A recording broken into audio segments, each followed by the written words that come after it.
क्या मृत्यु अंत है या किसी नई यात्रा की शुरुआत? यह प्रश्न हर किसी के मन में कभी न कभी जरूर उठता है। हम सब जानते हैं कि जीवन का सबसे बड़ा सत्य है मृत्यु, लेकिन इसका रहस्य उतना ही गहरा और रहस्यमय है जितना स्वयं ब्रह्मांड। जब कोई व्यक्ति इस संसार से चला जाता है तो हम केवल उसका शरीर देख पाते हैं, निश्चल, शून्य और मौन। लेकिन क्या सिर्फ शरीर का रुक जाना ही मृत्यु है, या कुछ और भी है जो हमारे देखने की सीमा से परे है? सदियों से आर्ष मुनियों, संतों और महान विचारकों ने मृत्यु को केवल अंत नहीं बल्कि एक द्वार माना है, उस अनंत यात्रा का द्वार जो आत्मा को अगले अनुभवों की ओर ले जाती है। आध्यात्मिक दृष्टिकोण से देखा जाए तो आत्मा अमर मानी जाती है। शरीर मात्र एक वस्त्र है जिसे आत्मा जन्म जन्मांतर में धारण करती है और फिर छोड़ देती है। जैसे एक व्यक्ति पुराने कपड़े उतारकर नए पहनता है, वैसे ही आत्मा भी एक शरीर से दूसरे शरीर की ओर जाती है। यही है पुनर्जन्म की धारणा जो हिंदू दर्शन, बौद्ध धर्म और कई प्राचीन परंपराओं में मिलती है। मृत्यु के क्षण में क्या होता है? कहा जाता है कि जैसे ही शरीर जीवन की अंतिम सांस लेता है, आत्मा धीरे धीरे उसे छोड़ देती है।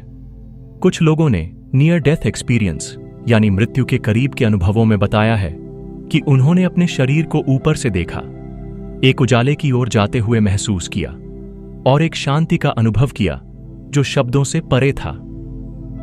इन अनुभवों को विज्ञान आज तक पूरी तरह नहीं समझ पाया है, लेकिन ये अनुभव मृत्यु के बाद की संभावना को जरूर उजागर करते हैं। कुछ लोग मृत्यु से डरते हैं क्योंकि उन्हें नहीं पता कि उसके बाद क्या होता है, लेकिन सच्चे ज्ञानी और साधक मृत्यु से डरते नहीं। वे मृत्यु को एक परिवर्तन मानते हैं, एक मोक्ष की ओर जाने वाली सीढ़ी। जब व्यक्ति अपने जीवन में सच्चाई, प्रेम, सेवा और ध्यान को अपनाता है तो वह मृत्यु से भयभीत नहीं होता। उसे पता होता है कि जो गया वह केवल शरीर था, उसका वास्तविक स्वरूप तो अजर, अमर और अविनाशी है। मृत्यु हमें यह सिखाती है कि यह जीवन अस्थायी है और हर क्षण अनमोल है। जो आज है वह कल नहीं रहेगा। इसलिए हर दिन को ऐसे जियो जैसे यह अंतिम हो, नफरत के लिए नहीं, मोह के लिए नहीं, बल्कि प्रेम, शांति और आत्मज्ञान के लिए। मृत्यु कोई दुखद अंत नहीं है, बल्कि आत्मा की उस यात्रा का एक पड़ाव है जहां से वह और अधिक परिपक्व होती है और ईश्वर के और निकट जाती है। तो अगली बार जब आप मृत्यु के बारे में सोचें तो उसे अंधकार नहीं बल्कि एक गहराई समझें, एक रहस्य जो हमें अपने अस्तित्व के मूल की ओर ले जाता है। और तब आप पाएंगे मृत्यु से नहीं, केवल अज्ञानता से डरना चाहिए।